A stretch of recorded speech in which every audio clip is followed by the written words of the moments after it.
I often get clients whose dogs are having an issue, a behavioral issue, a suspicion issue. They're nervous around something, or they're having an issue with something. So for example, Dolly, one of my clients, has a poodle who was deathly afraid of fire, the fire, and not the house going on fire, but a fire in the fireplace. So when it would snap and crackle and pop, she would spook out and everything would freak her out. So the way we counter condition anything like that is by exposing the dog to that stimulus or that thing that's making them crazy in a controlled environment. So what I like to do is have the dog far enough away from it where it's just barely affecting them, and start to introduce something like their food, they're petting them, something that gets them relaxed. Food is the number one thing. So if you can get your dog into that situation and introduce their food when that's happening, you're going to see a really good transformation in the dog. In other words, the dog is going to equate what's happening that they think is bad with something that is good, which is their food. So I want to show you a video here that I did of Goofy, and when Goofy was really young, he was spooked. He was scared to death of balloons. If there was a balloon tied up to a tree or in front of a store, a grand opening, Goofy would freak out. His tail would go between his legs and he would become absolutely freaked out. So in this video, I'm going to show you the transformation of Goofy initially being scared to death of these balloons. And this took several days. I think it probably took a week or so to do this, and I haven't shown it till now, and it's been almost 5 years, maybe even more, until Goofy became very used to it. Do not feed the dog without the stimulus there. Let the dog get hungry. Let the dog see that this is a positive thing. One of the mistakes people make in this situation is that they will eventually give up. So in other words, they'll offer the dog the food with the stimulus around the fire or the balloons or the flags or whatever that might be.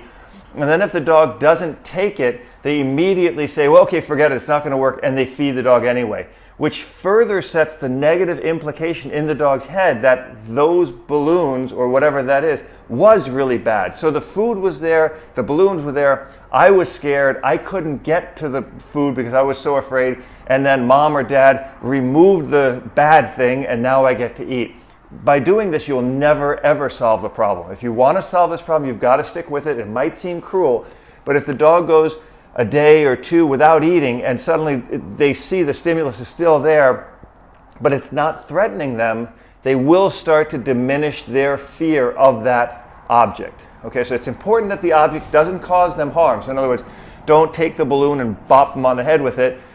Let them see that the balloon is there. It's completely neutral. You'll see in this video, the balloons are taped on the wall. They're not affecting him at all. And by getting him through this and showing him this, it does more than just make the dog neutral to the balloons or neutral to whatever that stimulus is.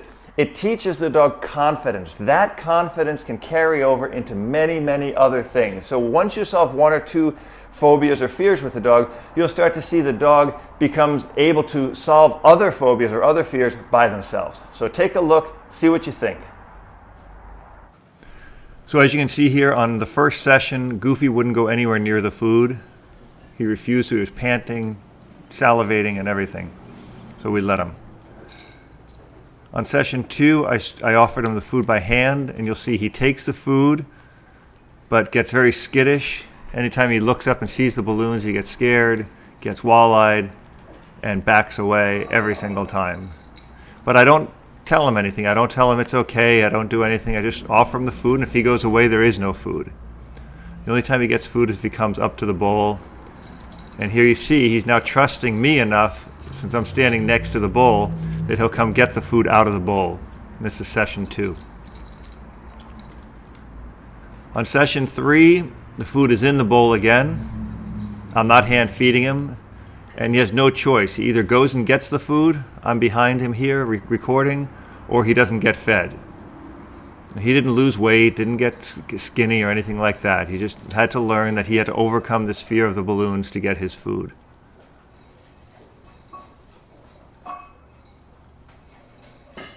Here he is. You see, when the wind blows and the balloons move, it starts to spook him again.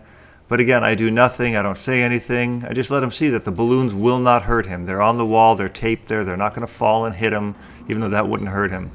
Here's the next session, where he's actually more confident. His tail is out a little bit, but he's still suspicious of the balloons. You can see he still wants to look up, but he's hungry. So he understands now that his hunger is more important than his fear of the balloons. And he's going to see that by being strong, the balloons don't hurt him, and he gets to eat. So he'll start to equate the balloons with something very positive. And that's what I want him to see. And wait till you see the end of the video what happens. A lot of really good stuff happens. Here I start feeding. This is the next session where I put food in the bowl. Again, he's kind of like wondering why the balloon's still there, but he's accepting of them. And sometimes dogs will regress. So in other words, they'll be fine day 1, and then day 2, they're like, no way, I'm not going near it. That's fine. Just let him go. But notice he's also closer to the balloons. His body is a lot softer than it was. And he's able to stay near them. This is an important aspect of this. The wind blew, so that spooked him. But these balloons did not leave there for the entire training sessions that I did, which was, I believe, about 5 sessions. I'm making this short in the video so you can watch it. Now, as you see, once he's over this, now he liked to come in the bathroom to visit me, and when he did, there was balloons. There was balloons everywhere in the house. Everywhere he went, there was balloons. But look at his attitude now. As I start kicking it towards him, see, he's more playful. Now he's actually touching it. He's playing with it. He's licking it. He's smelling it. This is huge. And once he got past this, you're going to see that he starts playing with it, and this whole balloon thing went from a complete crazy phobia to a game. So now he's playing with the balloon, playing with it, enjoying it. I can throw one at him, and he starts to chase it now for the first time. He's not running away from it, he's running towards it. And here in the bedroom, now it's a game. So after about 5 sessions or so, 6 sessions, I don't know exactly what it was, now he's going to pop this balloon. And he got spooked, but look at his tail. It's up. He's inquisitive. Oh, here comes another balloon. We're having fun now. So now this is a complete game. And you can see these are the same balloons that were on the wall. They still have Scotch tape on them. And this is now a game. So now you can see he's inquisitive. He's playing with it. And this just went on and on and on. And eventually he just has no issues with balloons. In fact, he sees balloons, he wants to play with them. I would encourage you to not do this with your dog, leaving them alone. In other words, because if they ate the balloon, that could really hurt them. I'm just showing this in a training example how a dog can go from being deathly afraid of balloons to making it into a game.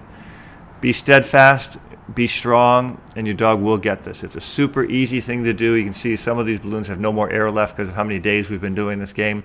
And we would only do it about 5 or 10 minutes at a time, at a session, so that he would learn this was a positive thing. The rest of the day went along as normal. We had our walks, we had our TV time, and our training time. It had nothing to do with the balloons. Only food in the beginning, and then at this point, balloons were everywhere. If he wanted to go anywhere in the house, there was balloons. There's balloons in the bathroom, in the kitchen, in the bedroom, in the living room, everywhere. Balloons, balloons, balloons. And now he's completely over it. And he's, like I said, it's a game to him now. He likes popping them.